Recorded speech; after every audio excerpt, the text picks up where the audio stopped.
bir yosh yigitni chiqib Ramazon tabrigiga, juma tabrigini yubormanglar, Rahmatulloh Tirmiziyning ma'ruzasini yubormanglar degan gaplar, so'zlar chiqdi. Ko'pchilik dili xira bo'ldi.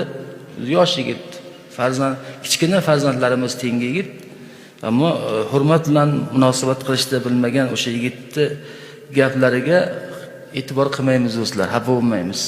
Biz Ramazonni xursandchilikdan boshladik. U gaplar davlat rahbarining siyosatini anglatmaydi. Davlatning siyosatini anglatmaydi. Davlatimiz rahbarining siyosati, ya'ni O'zbekiston siyosati undoq emas albatta.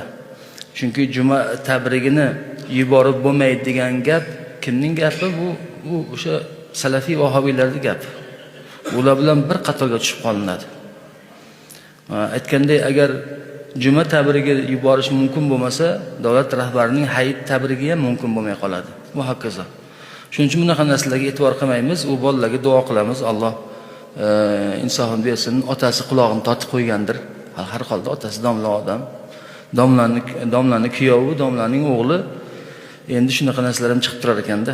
Bunga chalg'imanglar. Xursandchiligimiz bilan Ramazonni davom ettiramiz va shu zaylda davom etkazamiz oxirigacha.